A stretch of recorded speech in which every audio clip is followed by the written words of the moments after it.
Dragilor, am o mare surpriză pentru voi, dar și pentru mine. Chiar în acest moment urmează să mă întâlnesc cu Cătălin Stănciulescu, evident Cătălin de la Backpack Your Life, exact cum știți și voi.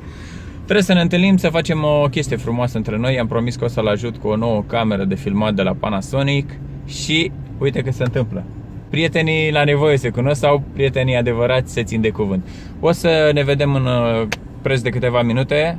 Este destul de interesant și este o chestie nouă și pentru mine, probabil și pentru el. O să filmăm, o să povestim, o să stăm mai mult de vorbă și poate la final o să vă arătăm și vouă câteva imagini. Ne auzim mai încolo. Ceau! Dar ce avem noi aici? Salut, maestre, ce faci? Mamă, cât de greu merge asta aici. Că am stat 2 minute jumate ca aici, să... Da, totdeauna stai. Deci merge super prost totul. Plătim cu niște...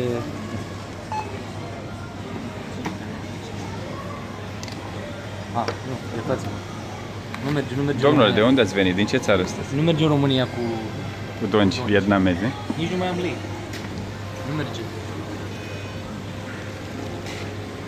Știți, n-aveți voie să filmați în mall. În mall? Da. Nu filmezi, îți faci selfie, nu? Nu se pune ca fiind filmat. E un video... Da.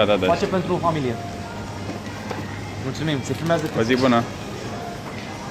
Băi, acum ia filmează asta. Deci asta este primul șoc pe care l-am legat de România, frate. Deci te duci până afară, m-am dus în Coreea de Sud, în Japonia, în Tokyo, filmezi mall-uri, nu zice nimeni nimic. Vin aici, frate, mi-am luat un gel de păr și te trezești cu toată lumea de tine. Domnule, știți... Ai intrat cu camera, te-a dat afară. Stai, prieten, că-ți Dumnezeu, nu interesează, n-ai voie. Ce faci, mergem la Starbucks? Da, hai la Starbucks. Unul la mână are legătură cu obiectul muncii mele. Că așa dacă vine Starbucks și zice, bă, te ajută, și zic, da, bine, sunteți ok, dar eu fac video. Nu sunt similare domeniile de activitate. Și pe mine la treaba asta chiar m-ar interesa foarte mult. Nu știu, eventual și dacă mi s-ar putea da de la voi electronic o siglă, chestii de genul ăsta pe care eu să pot să le pun pe clipuri, un intro drăguț pe care la un moment dat, când o să pe anumite videouri pe care consider eu că se potrivește, să pot să pun chestia asta. Să am un logo pe care să pot să pun pe canal, adică eu vreau pe cât se poate de mult treaba asta, pentru că mai sunt oameni în România care au mai primit diverse chestii de pe la F64 de pe altă parte și au sărit etapa asta. Adică dacă eu am mers și am uitat acum cu Panasonic, la mine relația e sfântă. Mi se pare că este o investiție în mine și în viitorul meu să știu, frate, filmez cu camera asta pe care am venit-o de la Panasonic. Adică e un pretext pentru a crea o relație pe termen lung. Da, camera este strict un pretext. Nu are niciun fel de... Repet, nu mi este necesară, am schimbat 3 camere într-un an de zile, pot să-mi cumpăr ceva dacă vreau, dar sună altfel în momentul în care înseamnă că a venit cineva, a avut o oarecare încredere în tine, respecti un contract pe care îl semnezi și așa mai departe. Deci pe mine m-ar interesa foarte mult orice ține de branding, de la pixuri, tricouri, chestii electronice, grafice, design, totul. Da, pe partea electronică, deocamdată fizic nu știu ce există, adică managerul de brand are mai sunt niște zeci și o să dau din aia, dar nu cred că te ajută, că m-am gândit că folosești foarte mult rucsacul și e mai bine am rucsacul, am un număr de kilograme, nu sar peste ăla și lucrurile, geanta e ceva voluminos, eu iau și o rup pe aia. Da, Un tricou. Încercăm să facem. În momentul în care plec eu atunci, dacă aș putea să iau gen undeva la vreo 2-3 tricouri cu mine, pentru că ele se distrug. 2-3 tricouri și... Fiecare nu știu sigur, dar poate face. Și cu stickere și cu dășidor. Sunt în principiu la filmare sticker unde să pun, pe cap, unde e greu cu stickerul. Prima chestie care m-ar interesa ar fi legată de toate elementele ce țin de grafic. Absolut tot. Astfel încât să văd care se pot pune, care se integrează, care au o cromatică potrivită cu ce fac eu și așa mai departe. Pentru că eu acum prima chestie pe care o să fac acestei camere, ca orice om care se respectă, să fac o review. Corect. Care o să vină probabil săptămâna viitoare. Că, repet, pentru mine asta e important, să pot să-mi asociez numele de un brand. Dacă eu reușesc chestia asta... Eu eram deschis la un moment dat, adică am fost deschis, am refuzat niște chestii și am zis, bă, nu-mi dați aia, că am nevoie de aia, pentru că dacă mi dați vreți să fac review și eu nu cred în produsul vostru, dar hai să facem o asociere, nu-mi dați nimic, dar îmi asociez numele de al vostru. Dar nu primesc nimic de la voi, nu, dar eu nu vreau nimic, eu vreau să pot să pun numele brandului vostru la mine și nu am nevoie de nimic de la voi. Pentru că dacă îmi dați ceva, îmi creez și o anumită obligativitate vis-a-vis de voi. și grupul de independență și nu vreau chestia asta.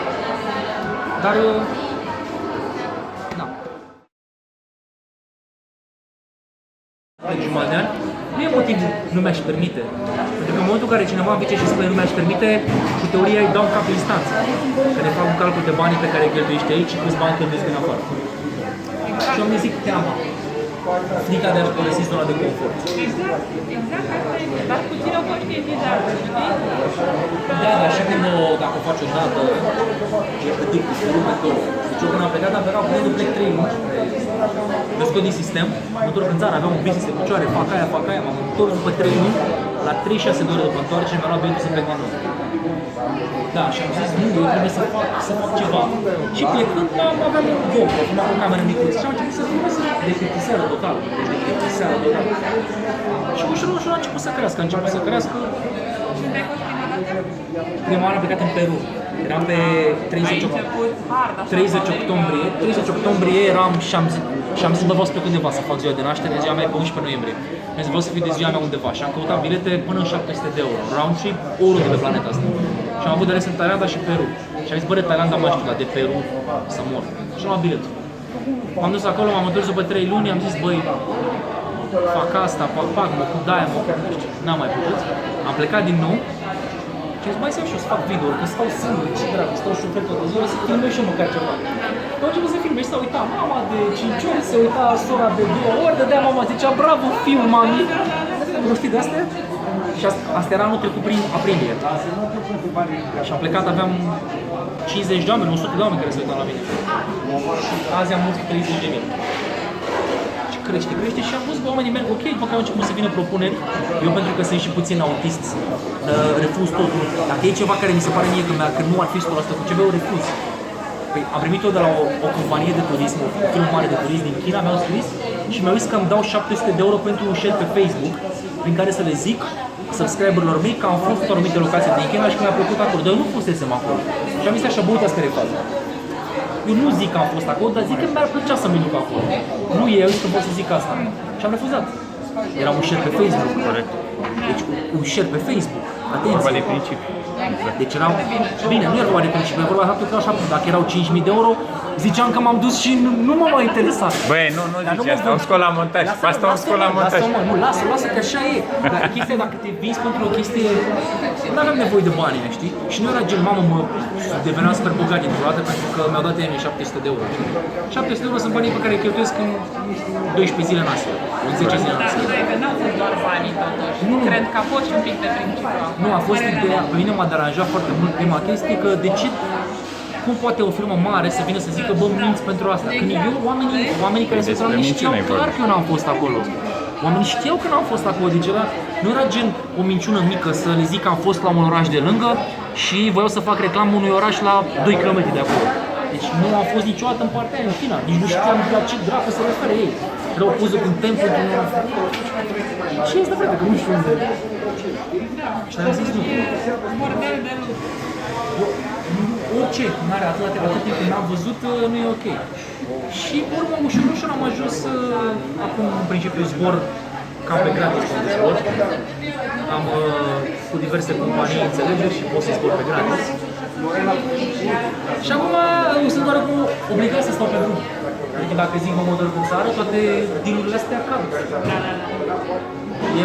E un perpetuum mobile, de ăsta pe care acum trebuie cumva să-l alimentez, să stau. Și vedem ce se întâmplă. Deci acum pleci în America Latină, iar pe Da, tot. încep cu Peru, încep cu un prieten. Acum când am călătorit în Asia, din un an de zile, vreo 3 luni de zile au fost cu oamenii în România care au vrut să cunoască Asia și m-am oferit. Ultimul ceva care a zis că vii acasă. Era sora mea, da. Apoi a fost sora mea, înainte a fost cu prietenul meu cel mai bun din copilărie, au fost cu o grămadă de oameni care... Mergem împreună? Eu îl bat la cap de nu știu când. Eu sunt super deschis, e foarte mișto să arăți oamenilor chestii pe care tu le înțelegi, să arăți oamenilor un alt fel de turism. Ca și exemplu, o excursie pe care o fac acum în America de Sud, pe care eu am făcut-o în 2015, o lună de zile, Peru, cu sub 1800 de euro, ca și exemplu, deci sub 1800 de euro. Vorbind de la hotel până la tot, eu căltesc undeva la 60-70 de euro pe zi. În mod normal, o agenție de turism de la 4500 de euro. Ce fac eu? Și Și eu stau numai în hoteluri, nu stau în locuri nașpa. Eu sunt destul de fițos, îmi plac locurile curate, locurile mișto, eu ies, mă distrez. Dar oamenii nu știu chestiile astea, pentru că... De călător homeless, așa, adică... Pentru că nici mie nu-mi place stilul ăsta. Stau la hoteluri de la, mă duc 3 stele în sus, dacă stau și la 4 stele când găsesc unde găsesc. Nu pot, pentru că nu e, dacă mă duc 2 luni de zile să călătoresc undeva, pot să o ard gen, să zic, bă, o ard homeless. Dar eu acum n-am casă, casa mea e pe peste toți. E ca și cum aș zice, bă, nu mă interesează unde locuiesc în București, pot să stau unde. Nu e așa. Casa e importantă, e foarte importantă. Și am multe review-uri la hoteluri, am multe chestii. Nu, eu călătoresc destul de scump. Adică, bine, scopul meu e să mă duc undeva la $150 pe zi, la cheltuiți. Ideea e că tu știi să cheltuiești într-un mod inteligent, dar să trăiești un high class. Cam asta e ideea că te-ai adaptat. De exemplu, în Asia aveam zile în care, săptămâni în care de luni până vineri cheltuiam $20 pe zi. Având cameră privată. Da, dar și în România poți cheltui $20 pe zi și nu stai nicăieri. Stai puțin. Cheltuiam $20 pe zi, luni până vineri. Și sâmbătă seară cheltuiam 250 pe așa. Înțelegi? Adică știam clar, bă, dacă vreau să ies joi și vreau să mă prind undeva, nu o să ies ca idiotul și miercuri și marți și luni. Stau și eu frumos, luni liniștit, marți liniștit, miercuri liniștit, doar mănânc și stau în cameră, mă duc alerg, mă duc în not, fac ceva și pe urmă, în timpul finalul săptămânii, mă duc și ies undeva dacă vreau. Corect. Deci eu am făcut chestia asta. Dar mai e o chestie, dacă te duci în Cambodgia și stai la 4 stele, poate dai $20, dar dacă te duci prin agenție la 4 stele, mai dai tot 20? În primul rând, despre agenție, din punctul meu de vedere, agenția este făcută strict pentru oamenii de peste... Și eu am mers 45-50, mergeau cu agenție, tata și-a luat și a dus el în Grecia cu agenția. Toată lumea face asta, nu zic că oamenii care fac chestia asta greșesc cu ceva, nu zic că agenție, din punctul meu de vedere, sunt pentru oamenii care nu au acces la google.ro. În momentul în care ai acces la Google, obții orice.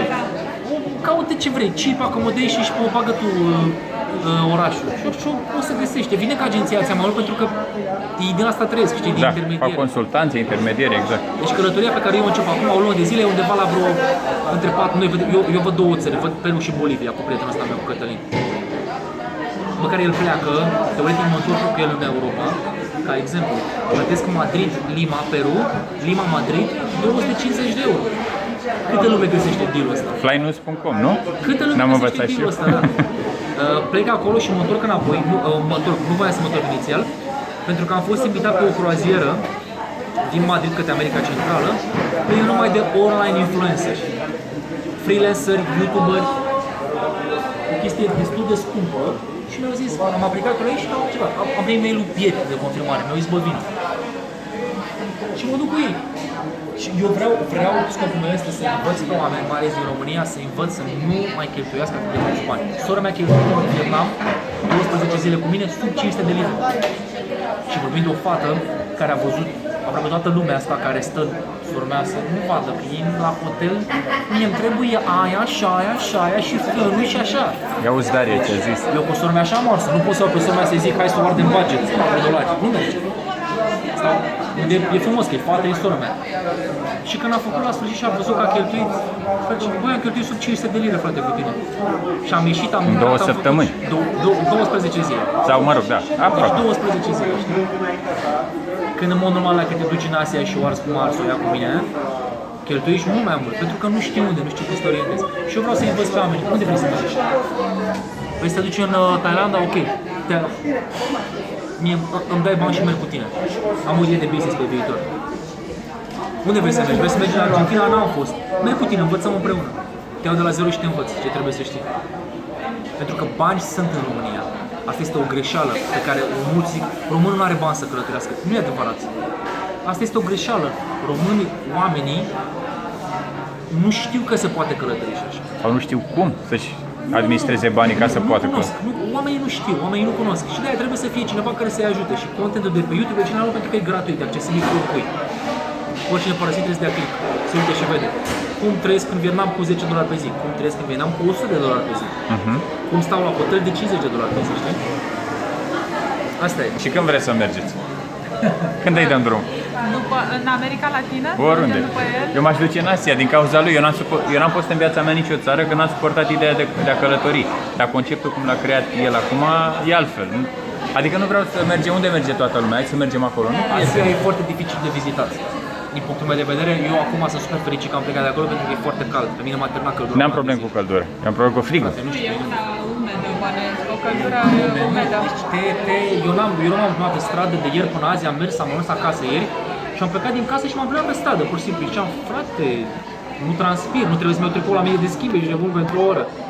Deci și aici e cald acum. Mie mi se pare perfect, dar e cald, e cald, dar nu se compară. Acolo, știi cum e? Aici e ceva de genul, e cald, dar seara la ora 11 poți să mă prind liniștit. Nu zic, acolo 11, 12, 1, 4 dimineața, 5 dimineața, e cald. Ca în august la noi, când sunt caniculele alea de 45. Nu e. Numai că e aerul uscat la noi. Aici dacă e soare, e cald. Ai trecut la pomii umbră, respiri. Acolo nu există, e zăbușala.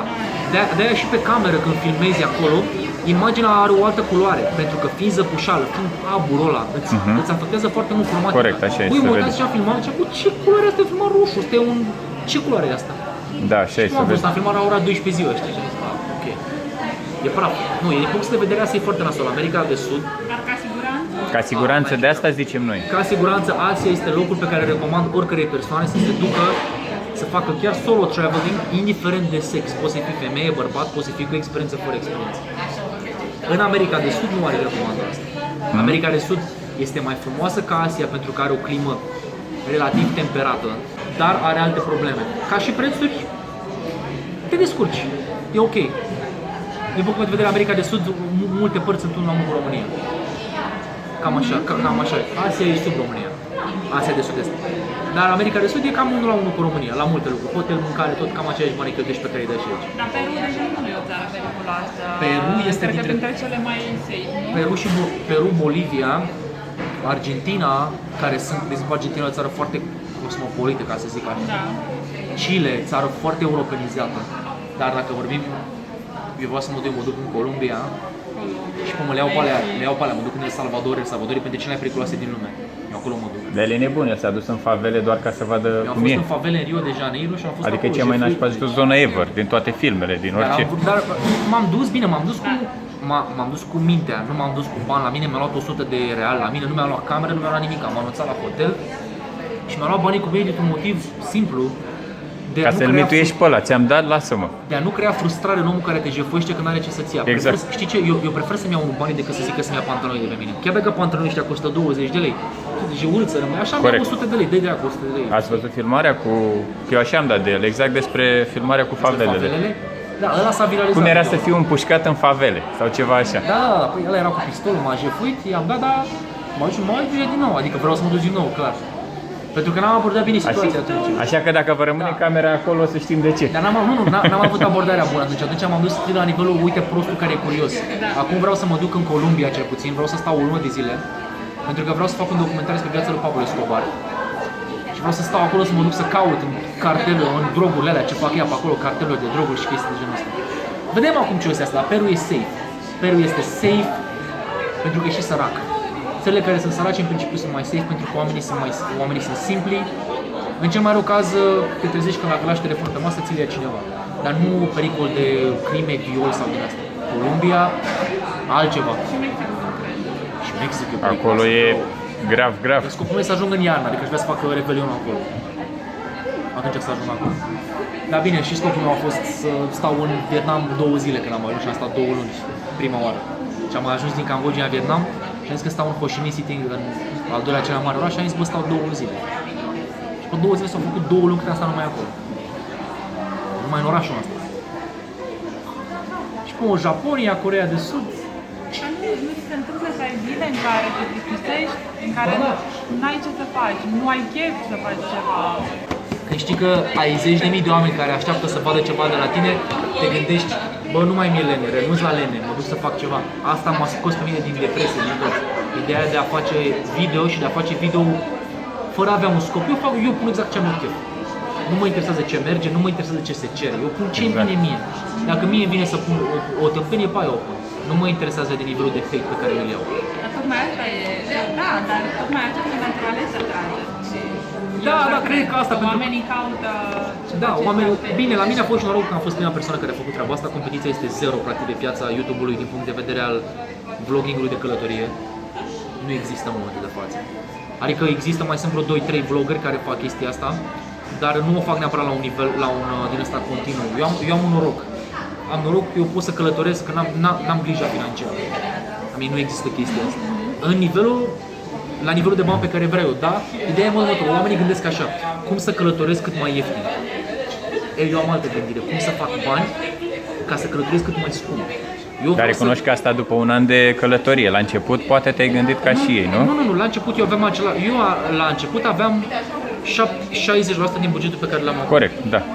Eu cel restul de 40% bugetul care mi-a venit în ultimele 6 luni de zile de la YouTube, la mine a fost direcționat către alte chestii.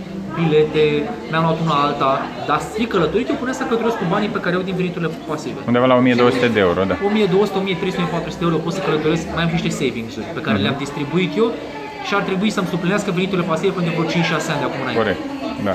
La undeva la 200-300 de euro pe care să le adaug chiriilor. Dar eu am stat și m-am gândit și am zis la dată, am zis după vreo 9 de zile, acum ar fi să călătoresc și stau numai la Marriott. Adică să crești high life-ul, dar totuși oriunde vrei. Băi, dar știi cum e? Toți vrem confort. Se zice că zona de confort e aici și că viața normală e aici și că trebuie să ieși din viața normală să te duci la zona de confort. Mi-am părăsit zona normală, am ajuns în zona de confort, dar zona de confort de anul trecut, zona unde se întâmplă minunea, la mine a devenit acum zona de confort și trebuie să o schimb. Corect. Trebuie să fac altceva. Corect. Și America de Sud îmi va da acest privilegiu. Pentru că din toate punctele de vedere. O primă problemă mare pe care o să am acolo legată de internet. Da, știi că merge foarte prost acolo. America de Sud este în epoca, e cum era la noi în anii... În 2001, 2000 ceva așa, da. Și eu urc un video în America de Sud în 17 ore. În România urc în 4 minute. Ei merg cu 100 de kilobytes pe secundă, 50 și ceva, mai prost decât telefoanele, adică... În 17 ore urcam vlogurile făcute cu GoPro, mă culcam, puneam să uploadeze video și dimineața vedeam 70%. Mare plăcere, ești foarte carismatic. Mă gândeam acum, inclusiv așa, face to face, mă gândeam că mi se putea bine și într-o emisiune de televiziune, o să zici nu, dacă prezentator. Da, am avut, bine, eu ca meserie este actor. Adică asta am studiat ca meserie, nu am studiile finalizate. Eu am fost ca... Da, a fost în... Eu am fost actor și regizor în prima vreo 4 ani de zile. Da? A fost o telenovelă acolo, care am fost ca actor 4 ani și de-a lungul celor 4... Hai, nu să știu, Iubiri secrete se numea. Și după primul an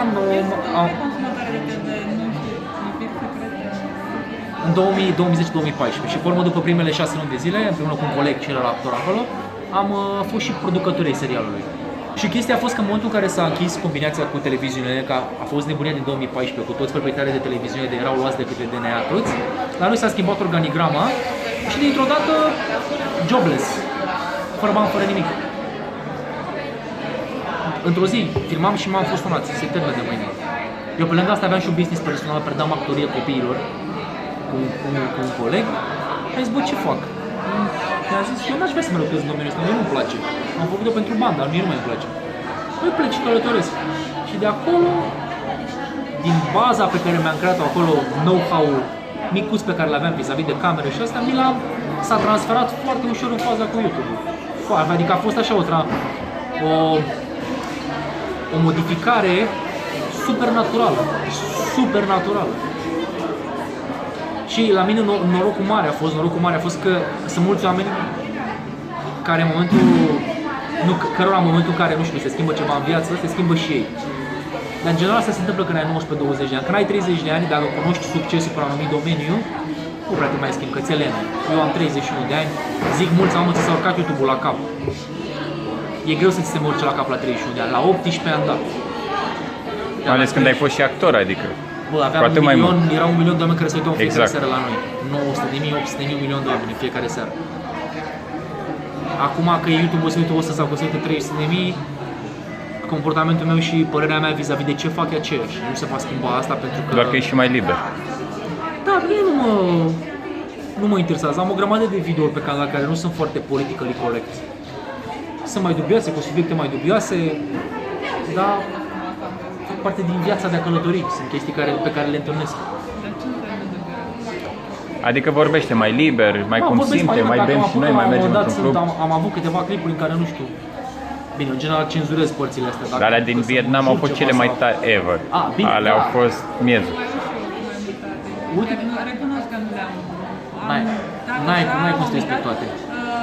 Cel puțin la început când mi te-a recomandat Alin, m-am uitat, am zis da, eu a trebuit să zic da prima dată ca să pot să fac recomandarea mai departe și m-ai convins. Îți dai seama dacă le prindea direct pe alea din Vietnam? Ce mă, unde dau eu camera și pe mână? M-am uitat atunci, nu mai țin minte. Țin minte doar feeling-ul, ce-am simțit în momentul în care le-am văzut. Adică mi-am dat seama că transmiți foarte bine, că știi ce faci, că îți place foarte mult și văd că au tot crescut numărul celor care se Nu, uită. el crește. Păi acum nu mai exact de mult subscriberi, cresc vizualizările. Luna asta am avut 3 milioane de Păi vizualizări. la vizualizări mă refer. Alea sunt cele mai importante. Da. Luna trecută, de exemplu, a fost undeva la vreo 1.800.000. Asta sunt 3 milioane. Adică pe iunie-iulie. Acum s-a încheiat luna la YouTube exact săptămâna trecută și acum iar au scăzut puțin, pentru că e vară. Vara YouTube-ul scade, în toamnă iarăși își revine. Eu acum pun la cale și un curs din ăsta de pregătire online, de cultură. Vreau să învăț pe români ce înseamnă YouTube. Eu am băgat bani să învăț despre YouTube. Am făcut niște cursuri online cu niște influenceri din afară. Pentru că vreau să înțeleg ce înseamnă, cum se controlizează un YouTube, ce înseamnă YouTube, cum intră video în algoritmul YouTube, cum să-ți promovezi un video. În România asta nu există. Nu se știe. Nimeni nu se ocupă de partea asta. Și vreau să fac și treaba. Evident, pur gratuit de fapt și asta. Vreau să-i ajut pe oameni să crească, să facă anumite lucruri și să învețe să... Am un băiat care călătorește și un băiat super ok, pe care i-am văzut videourile, mi-a plăcut foarte mult de el. Avea vreo 500 sau, nu, 300 de subscriber, ceva de genul ăsta în iunie. Și ne-am văzut, am călătorit împreună prin Vietnam și acum, cred că azi a atins vreo 12.000. Da. Am călătorit împreună, l-am ajutat și cu unde altele, m-am învățat și pe ei din ce știa el. Și am zis, frate, vreau să cresc partea asta a traveling-ului din România și mai sunt oameni care fac o treabă mult mai bună decât mine pe YouTube, pe călătoriți. Mult mai bună din punct de vedere al imaginii, al calității content-ului. Fac mai bine ce fac eu decât ce fac eu. Au nevoie de exposure, nu știu cum să promoveze clipurile. Pentru că mulți oameni fac greșeala și zic, YouTube-ul promovează calitatea. Nu. YouTube-ul promovează popularitatea. Sunt două concepte foarte diferite. Și de-aia tu ca și content creator trebuie să știi, manelele sunt populare, dar nu sunt calitative. Muzica clasică, expresând cacofonia, e calitativă, dar nu e foarte populară. Ce fac eu ca și content creator? Nu pot să fac noi muzică clasică pentru că se uită 5 oameni la mine, dar nici nu pot să mă analizez. Trebuie să găsesc undeva în mijloc, să pot să-mi vând produsul totuși, dar pe de altă parte să mă reprezinte. Și asta încerc să învăț pe care vor să facă asta. Da. Asta și am învățat-o eu, că este recent, am învățat-o în ianuarie-februarie. Adică am plătit online și am făcut cursuri cu oameni care mi-au explicat așa. Și aplic asta de zi de zi, fiecare săptămână, aplic chestia asta. Și am făcut merge. Da, cred că am vorbit mult și aiurea. Ba nu aiurea deloc. Mulțumim frumos! Ne-a făcut mare plăcere să ne cunoaștem aici și cu Cătălin de la Backpack Your Life. Eu mulțumesc, ei nu știe nimeni de aici care O să le fac surprize și pe canalul tău. tău. Nu știu despre ce e vorba aici înăuntru. Da. Să nu le divulg exact, secretul faci tu la tine. O să fie video, da. Exact. Mulțumim Panasonic România, mulțumim Anca și poate o să vă regăsiți la un moment dat pe traseu. Am venit singur aici, am uitat la tine. Dragii mei, cam asta a fost, nu mai am spațiu decât 10 secunde. Vă salut pe toți, vă salut și pe voi și ne mai auzim. Ceau!